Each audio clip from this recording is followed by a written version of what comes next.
Previously on Alan Wake, Alice has been kidnapped. Alan, please help me. Alice? You'll do exactly what I say if you ever want to see your wife again. I can't tell anyone except my agent Barry. Damn it, Barry, they'll kill her. You're my best friend, and I'm worried that you're not right in the head. The ransom is a manuscript I supposedly wrote that's coming true before my eyes. It happened just the way it was on that page. So dark. I have found only a few scattered pages. I want the entire manuscript. The deadline is in 2 days. I found Mr. Wake's pages.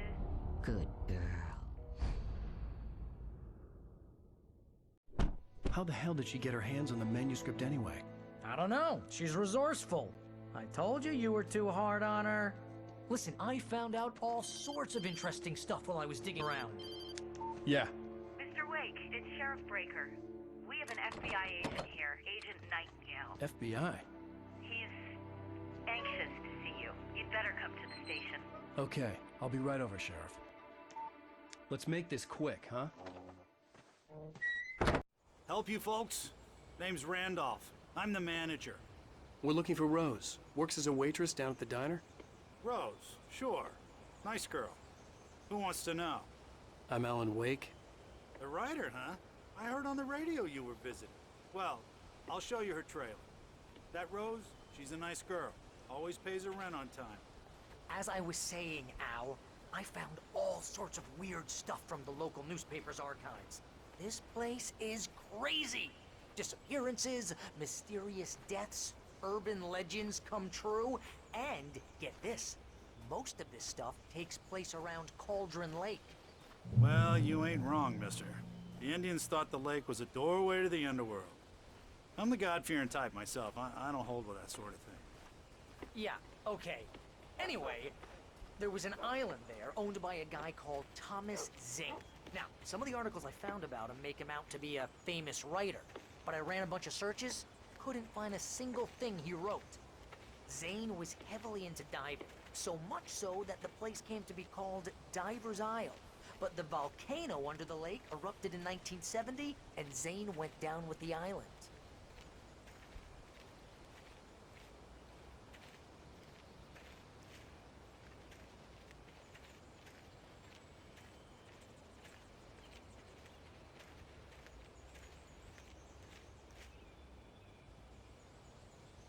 It gets better. A local girl, Barbara Jagger, drowned in Cauldron Lake just a week earlier. They were lovers. Sure, Jagger's a local spook story. The Scratching Hag comes for you in the dark. Childish stuff like that. Anyway, Al, I'm just getting to the best part. All of the articles about this stuff were written by Cynthia Weaver.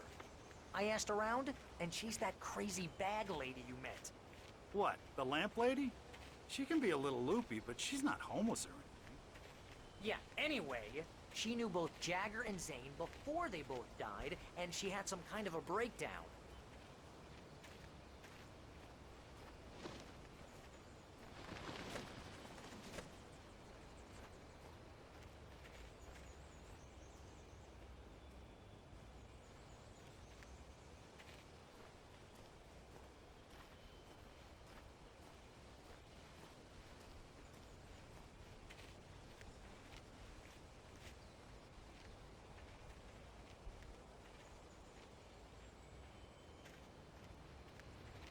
Well, mister, this here's Rose's trailer. You mind me asking what you want with her? We're just here to talk to her, pal.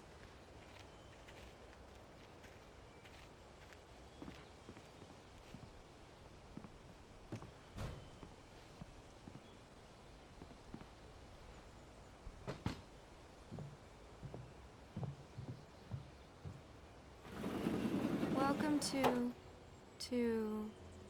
Oh dear, Mr. Wake. I'm so glad you're here. Rose, you have my manuscript? Oh. Oh yes. Yes. Please, come in. Hey, this is really good. Rose, Yes, my manuscript. I really need it. I understand. I know what you need. A muse to inspire you. Oh, for Barry. She doesn't have anything. Yeah, hey, Al? Al, what's... Oh... Barry! What? What?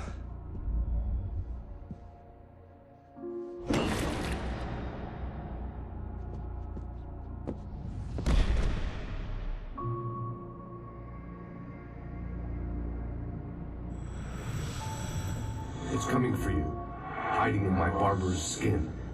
I'm too weak to stop it. You must turn the lights on. I promised I'd come visit you and your lovely wife. You must finish what you started. I insist. You must turn the lights on. Turn the light on. Back to work, boy.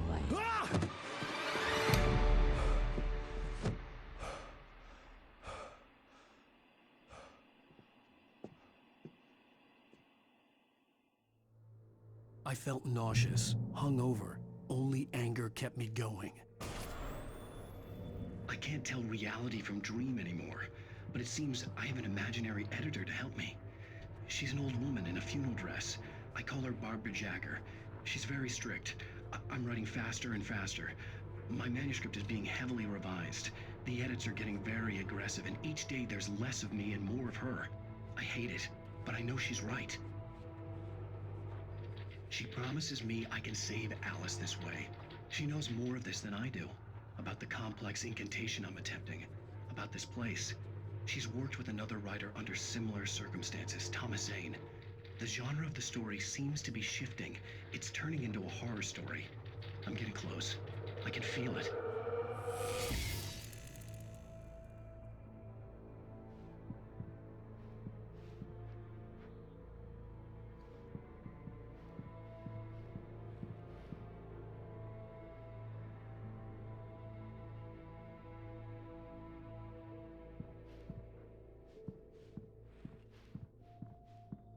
Rose took a day from me. I had less than 12 hours left to meet the kidnapper.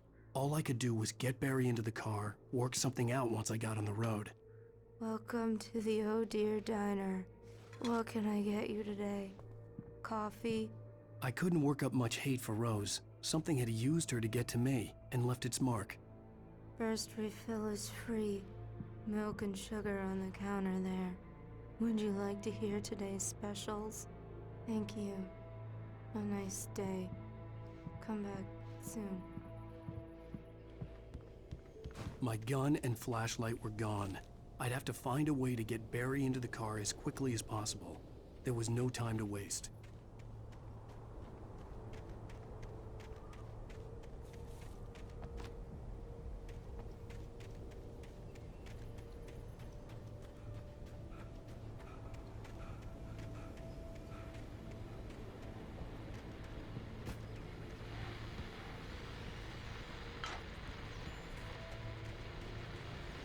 I just stepped outside to catch a breath of fresh air. Let me tell you, the weather's getting heavy.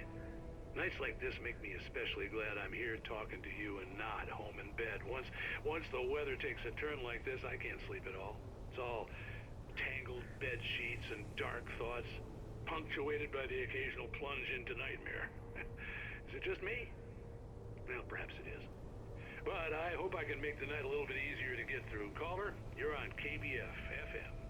Hey, Pat, it's Walt Snyder. What's on your mind, Walt? Well, I ain't the way you are, but, well, I can't sleep either, you know? I just been staring out the window here, trying to make sense of it all, but, I ain't been drinking either, you know? Well, you sound like a man with a problem, Walt. I had a, argument with Danny. You know Danny, and, then I get in trouble with the law, you know, and, I'm just, well... I heard something like that, Walt. Yeah, well, you know, Danny's my best friend, and, they let me, bail today, and now I'm just alone here at the window, you know, waiting. Man, and there's something in the air tonight, man. I was just outside looking up at the sky above our broadcast tower thinking the same thing. What are you waiting for, Walt? I don't know. Something's gonna happen. I think I better go. Well, Walt, maybe... No, thanks, Pat. Well, good luck to you, Walt. Hang in there.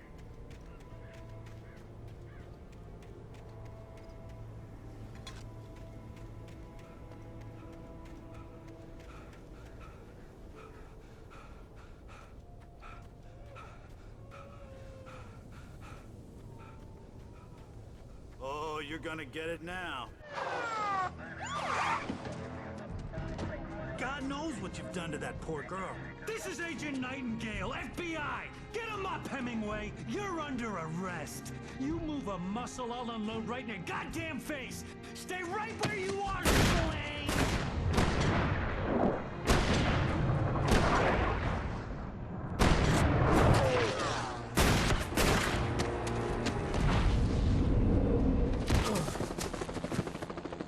What are?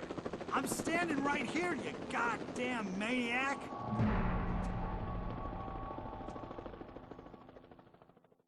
I hated to leave Barry behind, but there was no way I'd miss my appointment with the kidnapper. Give it up, Mr. Wake! Come on! Make it easy on him!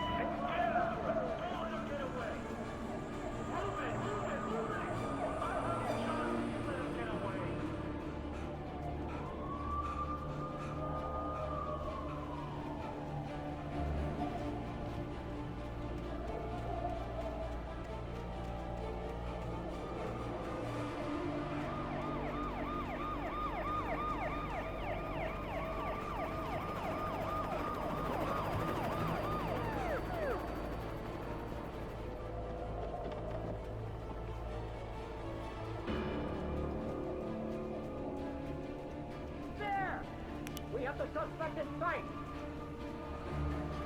Okay, Ben. Keep your eyes peeled. He's gonna try to make it through here.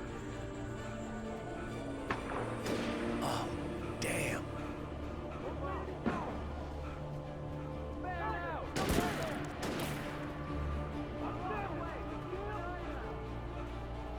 Over here! Bring them here!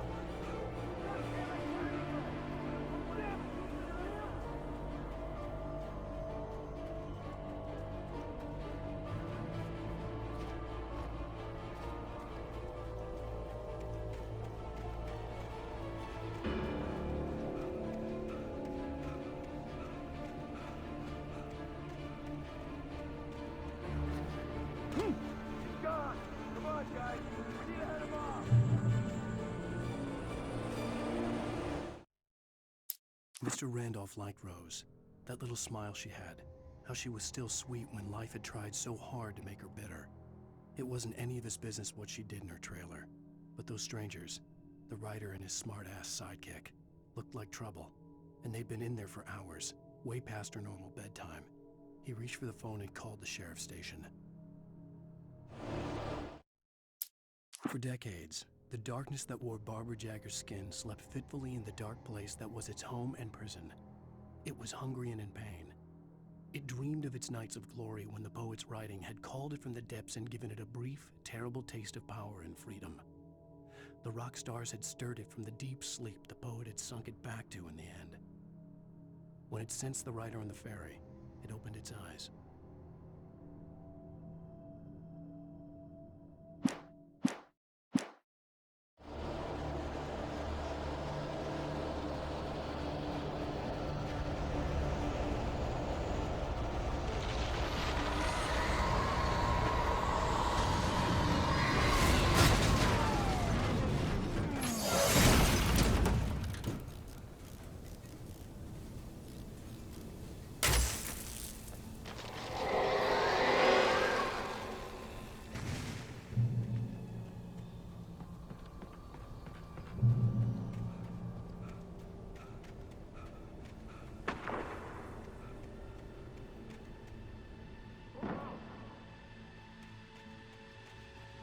Search the area!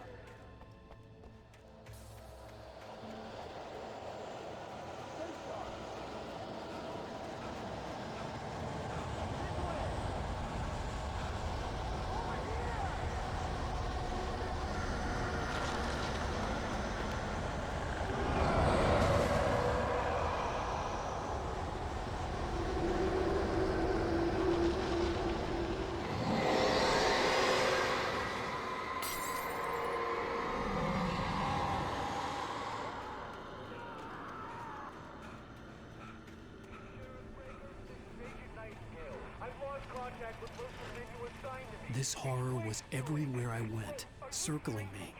The cops didn't stand a chance. They were after a writer, not a monster.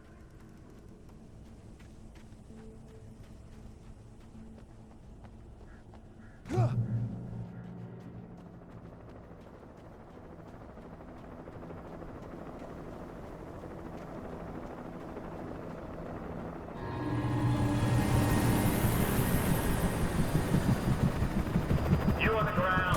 Hold it right there. There's nowhere to run. Freeze!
I could see the lights of the radio station in the distance.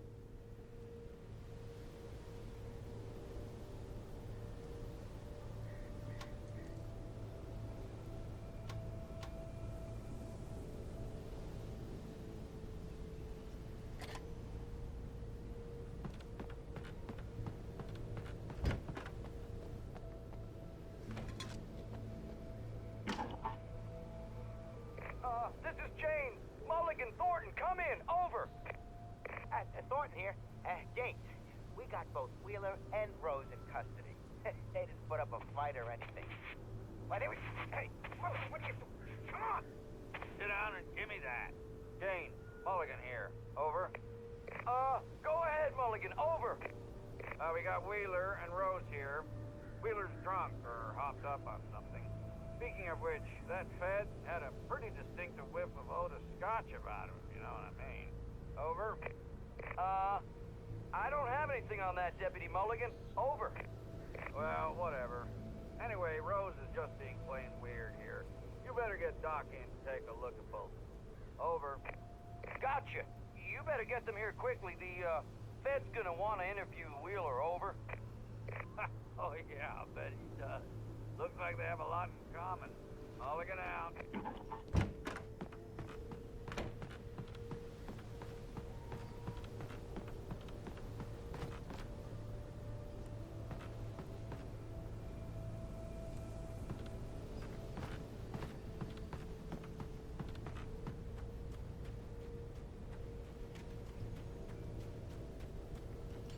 I imagined that the broadcast tower in the distance was part of the local radio station.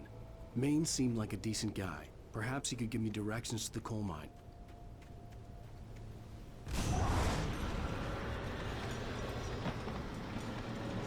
Natural shadows clung to the gate. The darkness that was after me was trying to stop me. I wouldn't get through without a fight.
It took me a moment to recognize the flashbang grenades.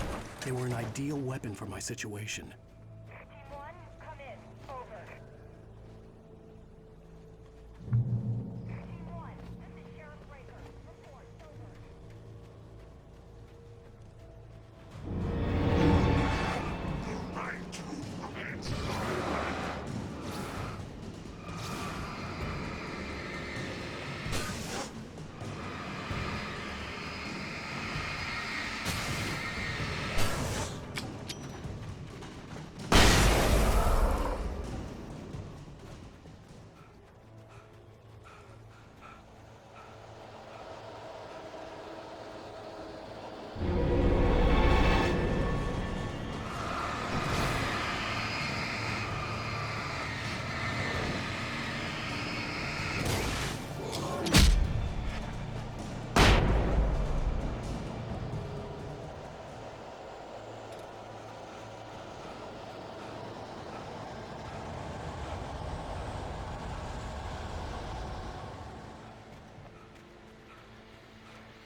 And here's another call.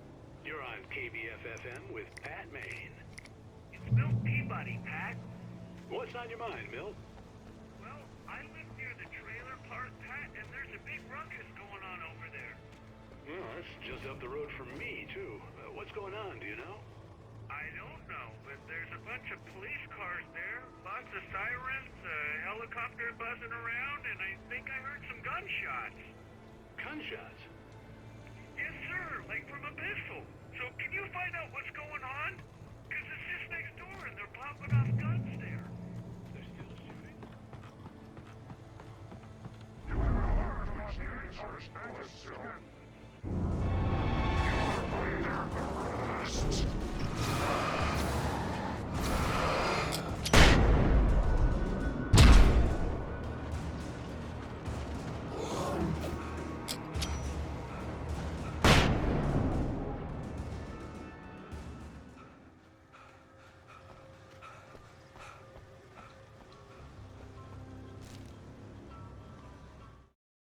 Touched by the dark presence, Rose was lost in a dreamland where everything was drawn in black and gray crayons.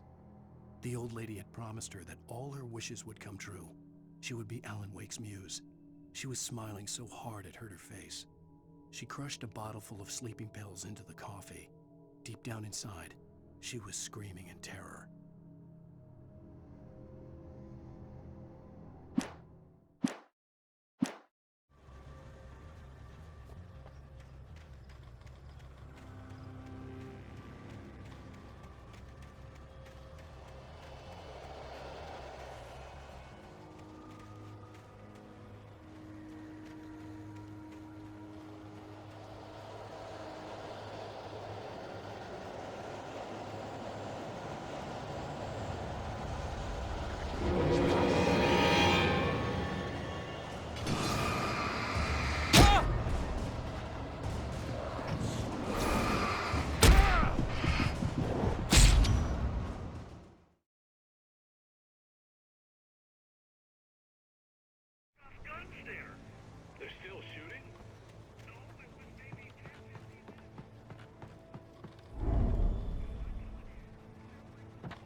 hoped Maine could lend me a car to get to the coal mine.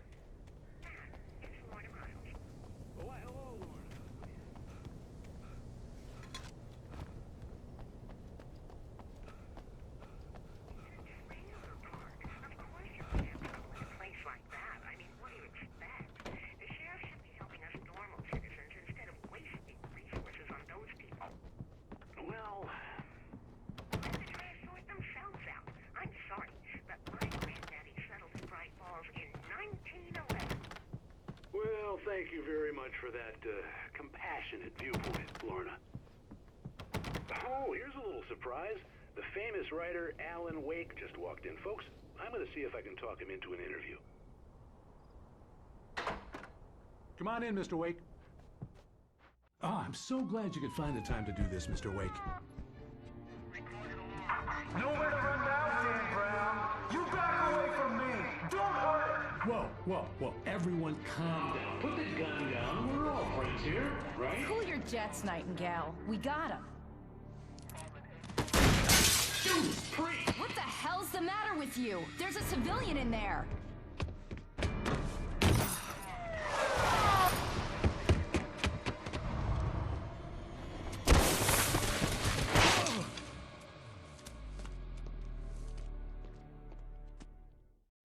I'll get you yet, even if it kills me. You hear me? You hear me, H.P. Lovecraft? I had fallen off so many cliffs it was ridiculous. That's what you get for naming a book The Sudden Stop. It was probably good I hadn't had the chance to tell Maine where I was going. I'd have to lose the cops and find my own way to the mine.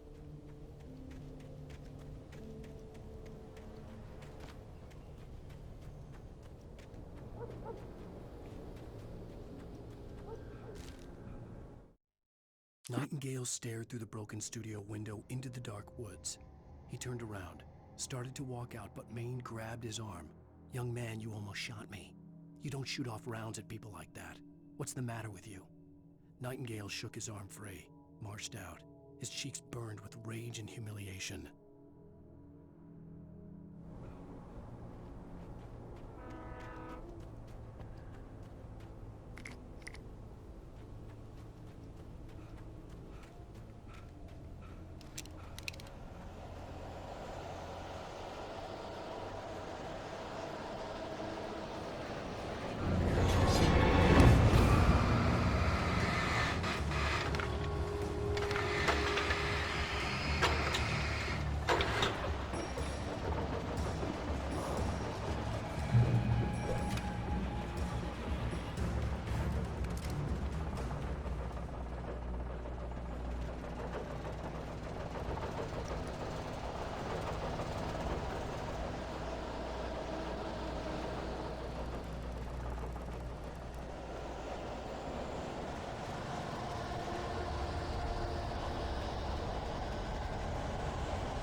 Danny had stepped out, but what stumbled back in was something else. Something alien.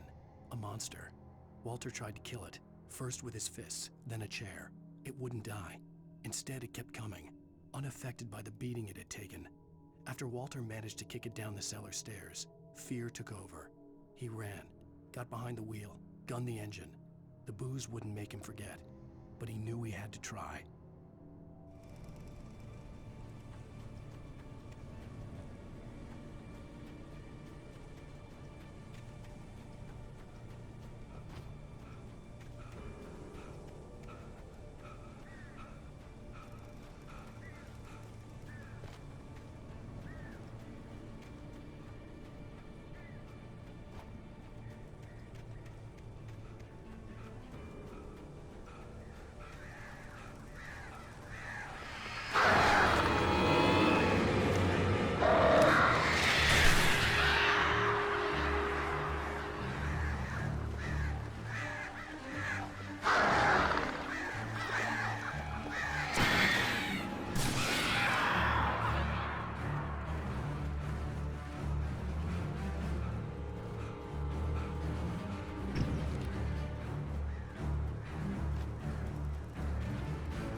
Danny had stepped out, but what stumbled back in was something else. Something alien. A monster. Walter tried to kill it.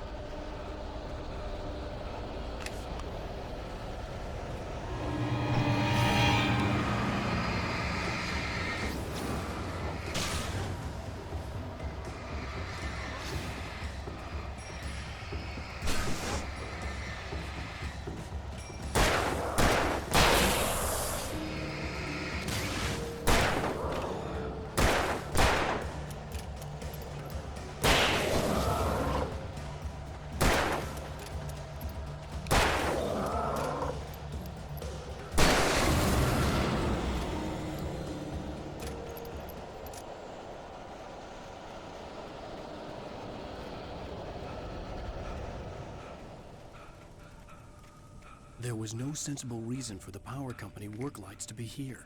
It was almost as if they'd been left for someone like me to use.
The bulldozer's engine roared to life. Mud and rocks flew as it fought for traction.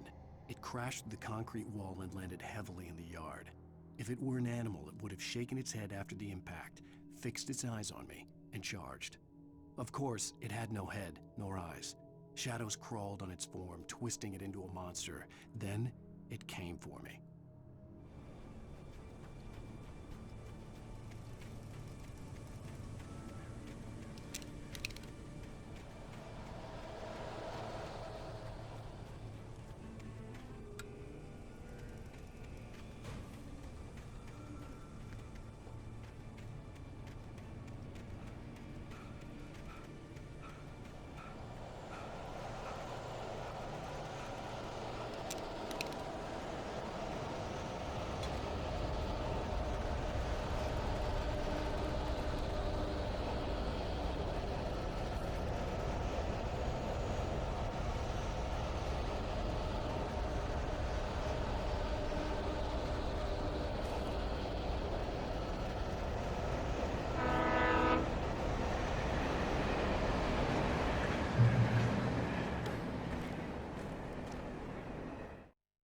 Sarah trusted her gut, and her gut said Agent Nightingale was an asshole.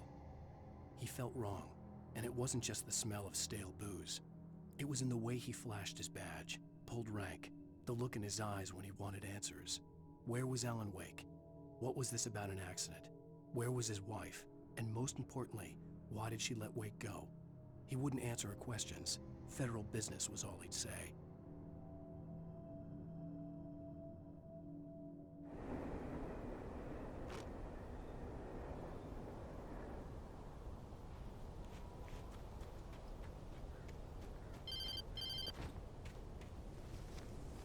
Hello? The most stubborn man I've ever met. Alice? Alice? Alan, I'm so afraid. It keeps me in the dark. Please help me. I look at you, Alan, and it's not you. Something else. Looking out from behind your eyes. Alice, I'm here. I'm so alone here. It's all gonna go to hell. You need to be careful. Cooperate. The connection had been terrible, but that wasn't the only thing that hadn't been right with the call. She sounded wrong somehow, but she had called me.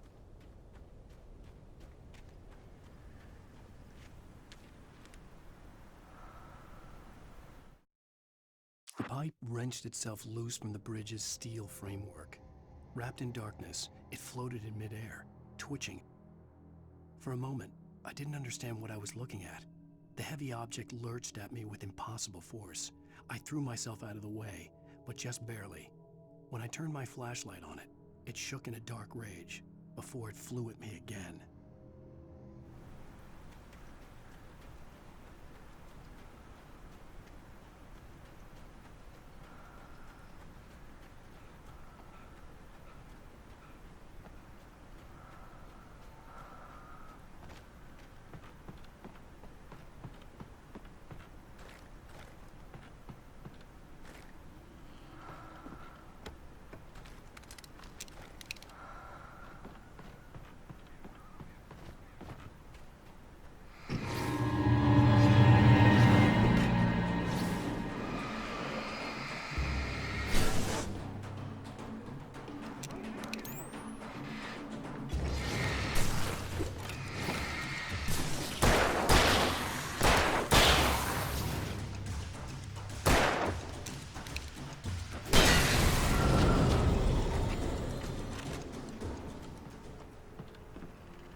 I could see a railway bridge up ahead, and a warehouse of some sort on the opposite shore.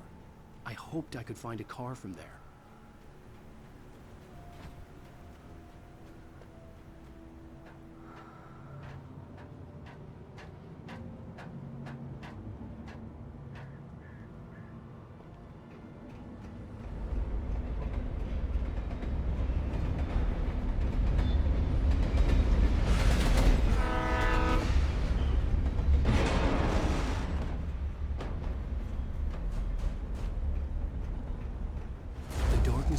pursuing me was growing stronger, and it was taking over everything in its path.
I slammed the door shut right in his smug face. He pleaded for me to open the door. True to form, the asshole actually thought I would obey. I had no sympathy left, no guilt either, not for him. I took a moment to savor the scream. I bet I had a smile on my face. It was all that I had time for. The dark presence was inside the lodge with me.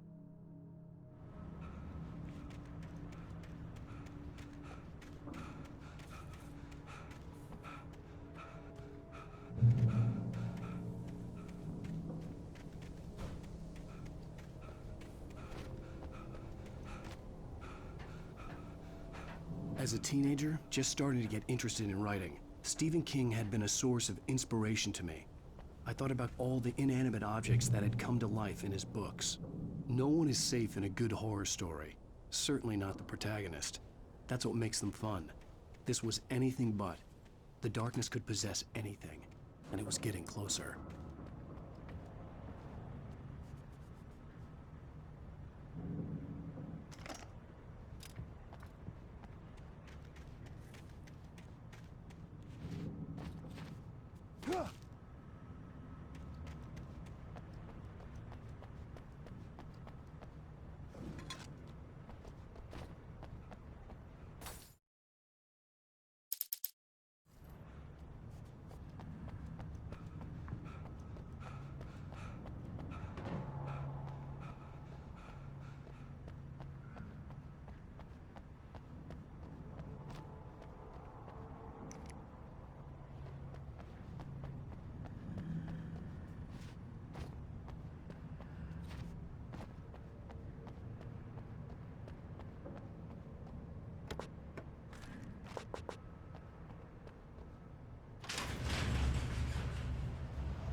The darkness surged towards me, sucking everything loose from the ground into its depths, tugging at my clothes. I saw the flare the kidnapper had dropped and threw myself towards it just as I felt my feet leave the ground. The darkness embraced me with the force of a tornado. Somehow I managed to light the flare. The darkness roared and cast me away. I fell toward the dark waters of the lake far below.